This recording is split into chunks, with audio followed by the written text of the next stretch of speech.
Assalamualaikum dan salam sejahtera mutakhir edisi tengah hari. Bertemu kita kembali bersama saya Dayang Fatihah di Sabah Hits Online TV. Kita ke tajuk utama. Bung terima kemasukan ahli baharu untuk menyertai UMNO. Jawatan kuasa baharu teliti sekolah-sekolah daif. Hospital kerajaan didakwa kehabisan stok ubatan.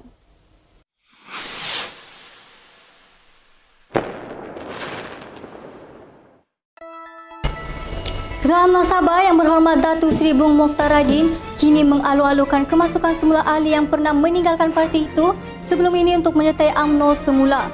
Bukan itu sahaja, pihaknya turut mengalu-alukan kemasukan ahli baharu sekiranya mahu menyertai perjuangan parti terbabit. Jelas Bung, UMNO mengamalkan sikap keterbukaan bagi menerima kemasukan bekas ahli ataupun ahli baharu ke pangkuan mereka asalkan ahli-ahli tersebut ikhlas dalam perjuangan ini. Menurut beliau, penerimaan semula rakyat terhadap perjuangan Barisan Nasional ataupun UMNO menjadi semakin pulih susulan beberapa siri pilihan raya negeri dan pilihan raya kecil yang telah diadakan.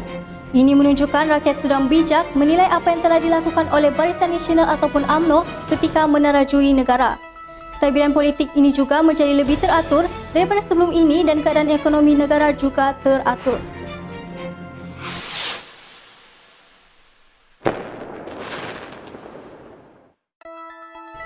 Pasukan Polis Marin berjaya merampas sejumlah minuman keras yang dianggarkan bernilai RM100,000 di sebuah rumah sewa yang terletak di Taman Perumahan di Menggatal. Pegawai Pemerintah Markas Operasi PPM Kota Kinabalu, Asisten Komisioner Rohsan Awang berkata pihaknya membuat pemerhatian terhadap sebuah rumah sewa di Taman Perumahan berkenaan beberapa jam sebelum penemuan. Pasukan mereka melakukan serbuan kira-kira pada jam 1 pagi dan hasil pemeriksaan yang dijalankan menemui minuman keras yang tidak bercukai berada di dalam rumah terbabit. Kes tersebut telah disiasat mengikut Akta Kastam 1967 dan pihak pasukan Polis Marin sentiasa mengalu-alukan maklumat daripada seluruh komuniti maritim untuk melaporkan sebarang aktiviti yang melanggar undang-undang secara terus ke talian 24 jam ataupun menggunakan aplikasi WhatsApp ke Pusat Komunikasi PPM Wilayah 4 Sabah.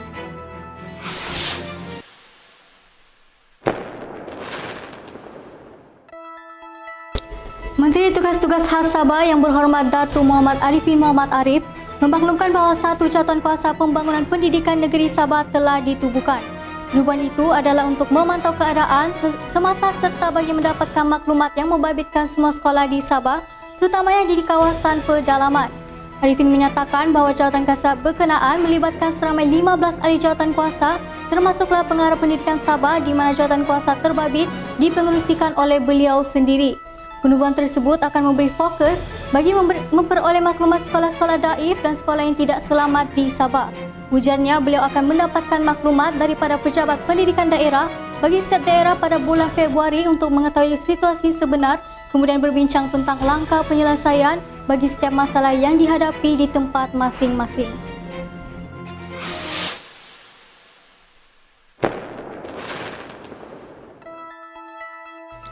Seramai 174 orang dari 28 keluarga telah kehilangan tempat tinggal dalam sebuah kebakaran yang melibatkan 5 buah rumah di Kampung Kehidupan Jalan Mogonibung. Keluarga yang terjejas akibat kebakaran itu telah dipindahkan ke Dewan Nakasiba Penampang.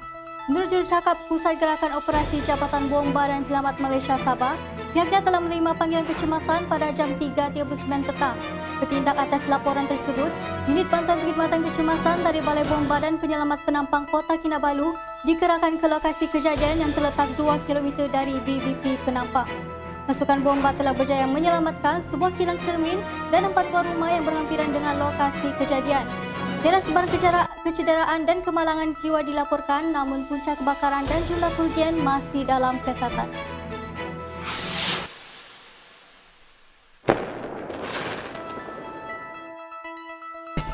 Pengarah Kesihatan Negeri Dr. Rosnani Mudin memaklumkan bahawa pihaknya sedang menyiasat isu dakwaan yang mengatakan bekalan ubat semakin berkurangan di Hospital Negeri Sabah.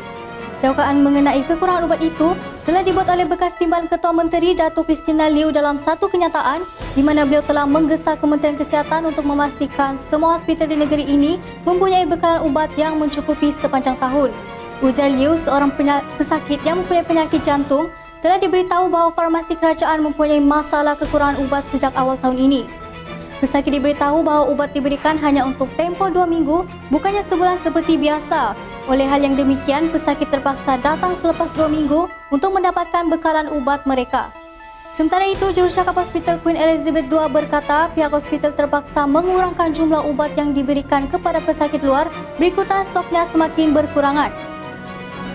Amalkan gaya hidup sehat, pastikan diri anda sentiasa dalam keadaan hydrate. Saya Dain Fatihah, Sabah Hits Online TV.